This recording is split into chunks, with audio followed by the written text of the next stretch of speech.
मित्रों, आज की इस विशेष वार्ता में मैं आपका स्वागत करता हूं। ये प्रेस मीट कांग्रेस और अन्य विपक्षी दलों के द्वारा किए जा रहे अनैतिक और असंवैधानिक आचरण की ओर का समय समय पर इन लोगों के द्वारा किए गए भारत के संविधान के शिल्पी बाबा साहब डॉक्टर भीमराव अम्बेडकर के अपमान से पर्दा उठाने के लिए, ध्यान आकर्षित करने के लिए अत्यंत महत्वपूर्ण है। हम सब जानते हैं, देश की आजादी के आंदोलन में और संविधान निर्माण के दौरान और स्वतंत्र भारत में बाबा साहब डॉक्टर भीमराव अम्बेडकर का एक बड़ा योगदान था। अत्यंत महत्वपूर्ण उनकी भूमिका समय समय पर रही। वे भारत माता के एक महान सपूत थे। उन्होंने विपरीत परिस्थितियों में तमाम प्रकार के सामाजिक बंधनों का सामना करते हुए उच्च शिक्षा अर्जित की। वित्त और अर्थव्यवस्था के क्षेत्र में, कानून के क्षेत्र में दुनिया की सर्वश्रेष्ठ डिग्री अर्जित की और फिर उसके माध्यम से उन्होंने भारत को अपने उस ज्ञान से आलोकित करने में अपनी पूरी ताकत लगाई। भारत के संविधान के शिल्पी के रूप में हर भारतवासी बाबा साहब डॉक्टर भीमराव अम्बेडकर के प्रति श्रद्धा और सम्मान का भाव रखता है। एक ओर भारतवासी के मन में बाबा साहब भीमराव अम्बेडकर के प्रति श्रद्धा और सम्मान का भाव, बाबा साहब भीमराव अम्बेडकर के सपने का भारत बनाने के लिए भारतीय जनता पार्टी सदैव पूरी ईमानदारी और प्रतिबद्धता के साथ कार्य की है। सरदेव अटल बिहारी वाजपेयी जी का यह जन्म शताब्दी वर्ष है और कल उनके जन्म सदी का एक आयोजन भी पूरे देश के अंदर होने जा रहा है। अटल जी की सरकार रही हो या आदरणीय प्रधानमंत्री नरेंद्र मोदी जी के नेतृत्व में चलने वाली भारतीय जनता पार्टी की सरकार, सदैव बाबा साहब भीमराव अम्बेडकर की भावनाओं के अनुरूप भारतीय जनता पार्टी ने बाबा साहब भीमराव अम्बेडकर को सम्मान दिया, उन भावनाओं को प्रतिनिधित्व दिया और हर स्तर पर उनके प्रति श्रद्धा और सम्मान का भाव रखा। चाहे वे पंचतीर्थ याद करें,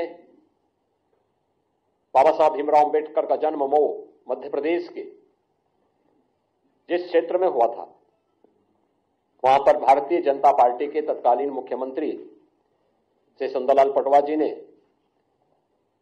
स्मारक बनाने का काम किया था और उसका उद्घाटन सरदेव अटल बिहारी वाजपेयी जी के द्वारा किया गया। दिल्ली में अंबेडकर सेंटर के लिए भूमि प्रदान किया था स्वर्गीय चंद्रशेखर जी ने और वहां पर अंबेडकर इंटरनेशनल सेंटर की स्थापना आदरणीय प्रधानमंत्री मोदी जी ने किया। दीक्षा भूमि नागपुर में भव्य स्मारक बनाने का कार्य हो या फिर इंग्लैंड में जहां पर बाबा साहब भीमराव अम्बेडकर ने उच्च शिक्षा अर्जित की थी, वहां पर बाबा साहब भीमराव अम्बेडकर का भव्य स्मारक बनाने का कार्य हो या फिर मुंबई के चैत्य भूमि, ये पंचतीर्थ जो बाबा साहब भीमराव अम्बेडकर से जुड़े हुए हैं, ये भारतीय जनता पार्टी ने बनाए हैं और बाबा साहब की स्मृति को जीवंत बनाए रख करके सदैव सदैव के लिए भारत के अंदर वंचितों और दलितों के लिए एक आशा की किरण के रूप में बाबा साहब भीमराव अम्बेडकर को सम्मान दिया। आज जो कुछ भी कार्य मोदी जी के नेतृत्व में चलने वाली एनडीए की सरकार के द्वारा किए जा रहे हैं, जिनमें पहली बार दलित और वंचित शासन की योजना का हिस्सा ईमानदारी के साथ बन रहा है। चाहे वह हर घर में शौचालय बनाने का कार्य हो, हर एक परिवार को, वंचित और दलित परिवार को आवास की सुविधा, सिर ढकने के लिए आवास की सुविधा हो, स्वास्थ्य बीमा का कवर देने का कार्य हो, चाहे वह देश के अंदर 80 करोड़ लोगों को राशन की सुविधा उपलब्ध करवाने का कार्य हो, अनुसूचित जाति, जनजाति और अन्य वंचित तबके को शासन की सभी प्रकार की सुविधाओं से आच्छादित करने का कार्य हो, ये सभी प्रधानमंत्री मोदी जी के नेतृत्व में देश के अंदर बखूबी चल रहा है। बाबा साहब भीमराव अंबेडकर इसी बात के लिए सदैव प्रेरणा प्रदान करते थे। उनकी इसी प्रेरणा से प्रेरित होकर के भारतीय जनता पार्टी अपने इस अभियान को पूरी ईमानदारी और प्रतिबद्धता के साथ आगे बढ़ा रही है। एक और भारतीय जनता पार्टी उन मूल्यों, उन आदर्शों के प्रति समर्पित होकर के कार्य कर रही है, तो दूसरी तरफ कांग्रेस, जिसका इतिहास देश के अंदर भारत के दलितों और वंचितों का अपमान करना, जिसका इतिहास तुष्टीकरण के आधार पर दलितों और वंचितों को उनके अधिकारों से पूरी तरह रोकने की एक कुत्सित चेष्टा का हिस्सा रहा है, और दूसरी तरफ तुष्टीकरण के आधार पर देश को विभाजन के कगार तक पहुंचाने का कार्य भी कांग्रेस ने किया। कौन नहीं जानता है कि पंडित नेहरू नहीं चाहते थे कि बाबा साहब भीमराव अंबेडकर संविधान सभा का हिस्सा बने। कांग्रेस नहीं चाहती थी कि बाबा साहब भीमराव अंबेडकर को संविधान सभा के ड्राफ्टिंग कमेटी का अध्यक्ष बनाया जाए, और राष्ट्रपिता महात्मा गांधी के हस्तक्षेप के बाद यह संभव हो पाया। और कांग्रेस ने अपनी कुत्सित मंशा का परिचय बाबा साहब भीमराव अंबेडकर के प्रति अपने विद्वेष भावना को तब परिचय दिया जब यूपीए की सरकार थी, और उस समय उन्होंने पाठ्य पुस्तकों के उस कार्टून को, जिसमें बाबा साहब भीमराव अंबेडकर के चित्र को पंडित नेहरू के द्वारा कोड़े मारने के एक कार्टून के माध्यम से दिखाया था, एक कांग्रेस की कुत्सित मानसिकता को दिखाता है।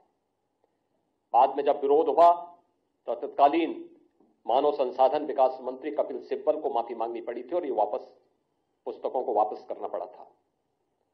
कौन नहीं जानता है कि बाबा साहब भीमराव अंबेडकर को पहला आम चुनाव 1952 में मुंबई नॉर्थ से,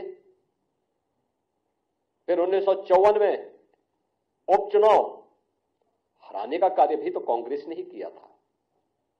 यहां तक कि पंडित नेहरू बाबा साहब भीमराव अंबेडकर के विरोध में प्रचार करने के लिए गए। जब ये बाबा साहब भीमराव अंबेडकर भंडारा से चुनाव लड़ने के लिए गए महाराष्ट्र में, वहां पर भी उन्हें पराजित करवाया कांग्रेस ने।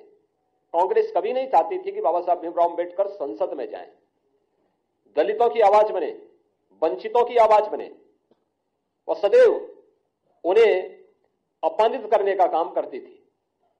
कांग्रेस की मंशा हमेशा ये रही, और कांग्रेस ने न केवल उन्हें हराया बल्कि उन्हें हराने के लिए बाबा साहब भीमराव अंबेडकर के जो अनन्य सहयोगी थे नारायण काजोलकर, उन्हें तोड़ करके उन्हें ही बाबा साहब भीमराव अंबेडकर के खिलाफ चुनाव लड़वा दिया था।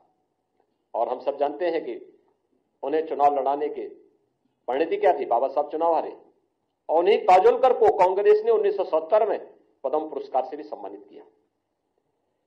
कांग्रेस ने बाबा साहब भीमराव अंबेडकर के महापरिनिर्वाण के बाद कहीं भी उनकी स्मारक नहीं बनने दिया।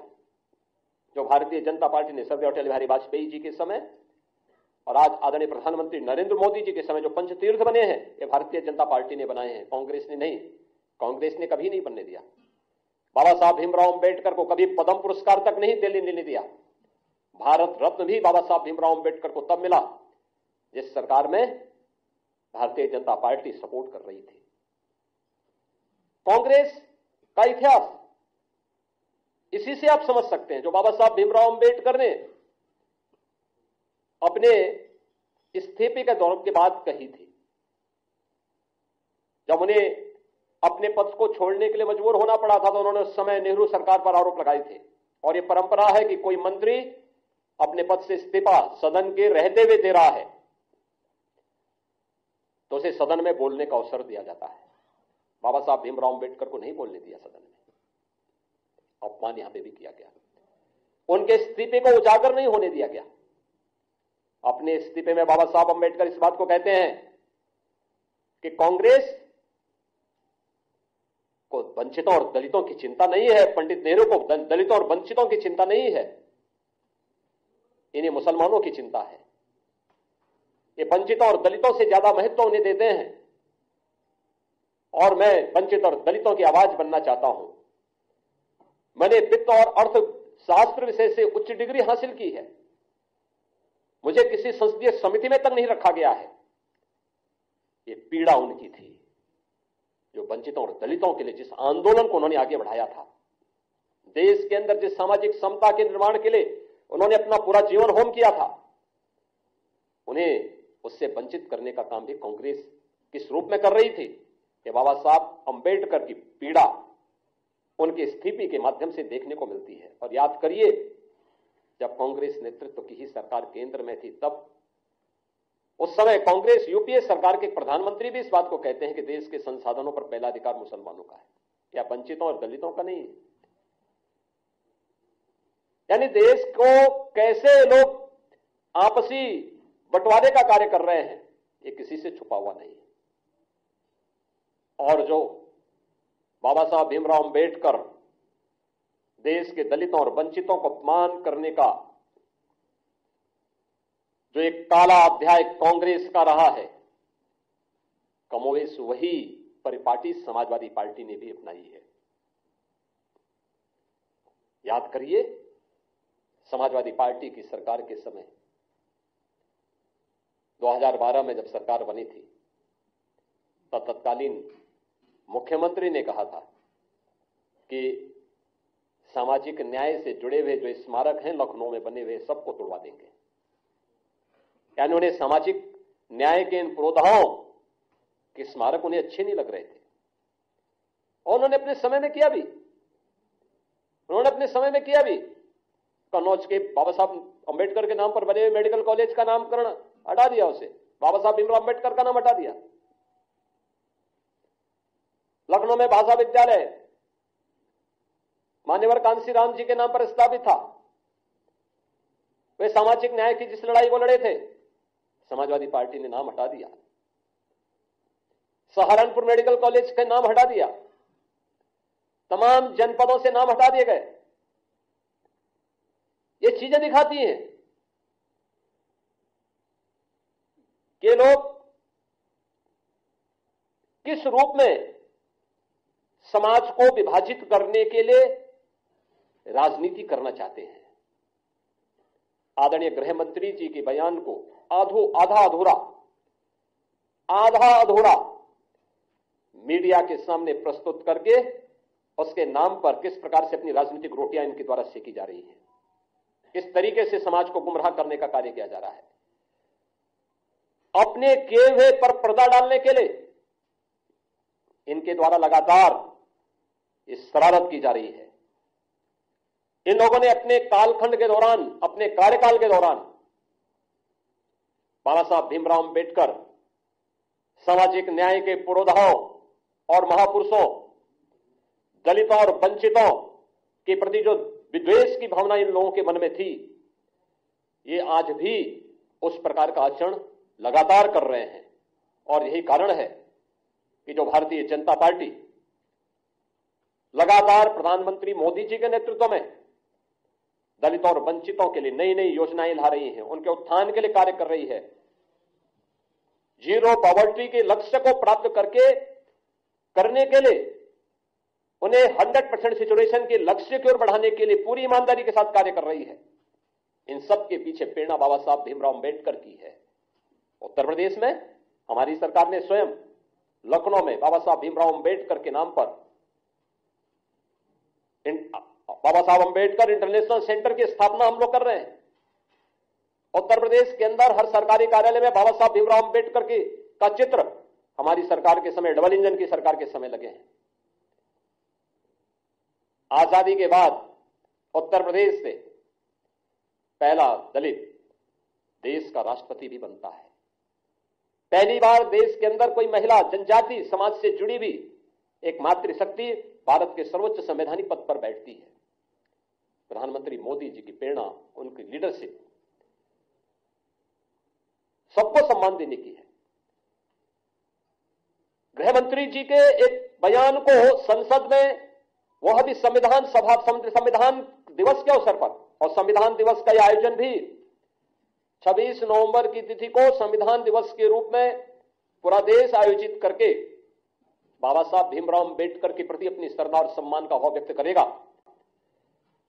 यह प्रेरणा प्रधानमंत्री मोदी जी की लगातार 2015 से संविधान दिवस के कार्यक्रम के साथ पूरा देश जुड़ता है।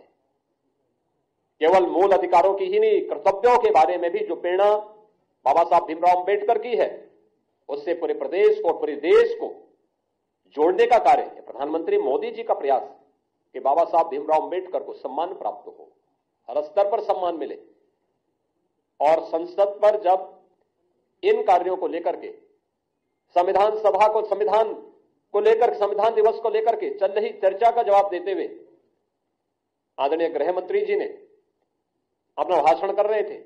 उनके भाषण के छोटे से अंश को लेकर के कैसे कांग्रेस, समाजवादी पार्टी, इनके द्वारा एक वितंडावाद पैदा करने का प्रयास हुआ, कैसे इनके द्वारा गफलत पैदा और गलतफहमी पैदा करने का प्रयास हुआ। कांग्रेस हो या समाजवादी पार्टी, इनका यह आचरण उनकी विद्वेष भावना को प्रदर्शित करता है। इन लोगों के द्वारा बाबा साहब भीमराव अंबेडकर के प्रति जो शब्द कहे गए थे पूर्व में, कौन नहीं जानता। समाजवादी पार्टी सरकार के समय उनके एक मंत्री जो सुपर सीएम के रूप में काम करते थे प्रदेश में, उनके वो वक्तव्य जो बाबा साहब भीमराव अंबेडकर के प्रति उन्होंने किए थे, कौन नहीं जानता है। ये सभी, यही उनका वास्तविक आचरण था। और हम तो कांग्रेस के नेता राहुल जी से कहेंगे, देश की संसद में, संसद परिसर में सांसदों पर हमला हो, यह दृश्य भी देश ने देखा है। क्या यह आचरण उनका संवैधानिक माना जाएगा? क्या कांग्रेस पार्टी का यह आचरण संवैधानिक माना जाएगा? भारतीय जनता पार्टी के 2-2 सांसद चोटिल होते हैं। एक बुजुर्ग सांसद, पूर्व केंद्रीय मंत्री चोटिल होते हैं, उन्हें गिराया जाता है। यानी अपने सारे कृत्यों को, मारपीट के कृत्यों को, बुजुर्गों को धक्का देने की कृत्यों को,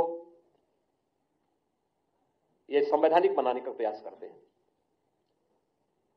देश की संसद में जब अनुसूचित जाति जनजाति के हितों के लिए या महिलाओं के कल्याण के लिए आने वाले बिल को जब से राहुल गांधी के द्वारा फाड़े जाते हैं, क्या यह आचरण संवैधानिक है? अपने इन असंवैधानिक कार्यों के लिए बाबा साहब भीमराव अंबेडकर का अपमान करने की कांग्रेस की फितरत, चाहे वह कांग्रेस के द्वारा या समाजवादी पार्टी के द्वारा, इन सभी को देश की जनता से माफी मांगनी चाहिए। देश की जनता इनके आचरणों से इन्हें कभी माफ नहीं करने वाली, क्योंकि आज इनका वास्तविक चरित्र सबके सामने आ चुका है। और अपने किए पर पर्दा डालने के लिए ये वर्तमान में समाज में विद्वेष की खाई को और चौड़ा करना चाहते हैं, लेकिन यह इनके ये कृत्य कभी अब सफल नहीं होने वाले हैं। जनता इन्हें खारिज कर चुकी है, बार बार खारिज की है। 2014 में खारिज की, 2017 में खारिज की, 2019, 2022, 2024 और अभी हाल ही के चुनाव में भी खारिज की है, आगे भी खारिज करेगी। मुझे आप सबसे यह अपील करनी थी कि कांग्रेस और समाजवादी पार्टी के इन कृत्यों को आम जनता के सामने रखने की आवश्यकता है, और आम जनता ही नहीं बल्कि पूरे देश से ये दल अपने कृत्यों के लिए माफी मांगे। धन्यवाद जी।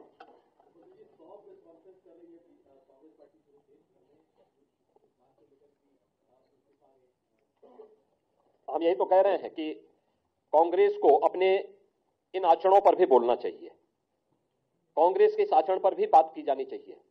आखिर बाबा साहब भीमराव अंबेडकर को भारत रत्न कांग्रेस के समय क्यों नहीं मिला? बाबा साहब भीमराव अंबेडकर को 1952 में, 1954 के उपचुनाव में और उसके बाद भंडारा के चुनाव में कांग्रेस पार्टी ने उनके खिलाफ चुनाव लड़वा करके, प्रचार करके और साजिश से उन्हें हराने की जो कुत्सित चेष्टा की, क्या इसके बारे में कांग्रेस बताएगी?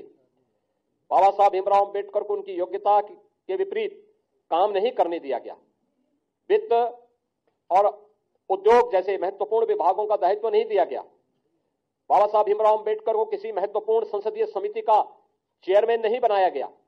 ये चीजें दिखाती हैं कि बाबा साहब भीमराव अंबेडकर के प्रति कितना विद्वेष का भाव कांग्रेस के मन में था। उनके सहयोगी को तोड़ करके उन्हें चुनाव हराया जाता है।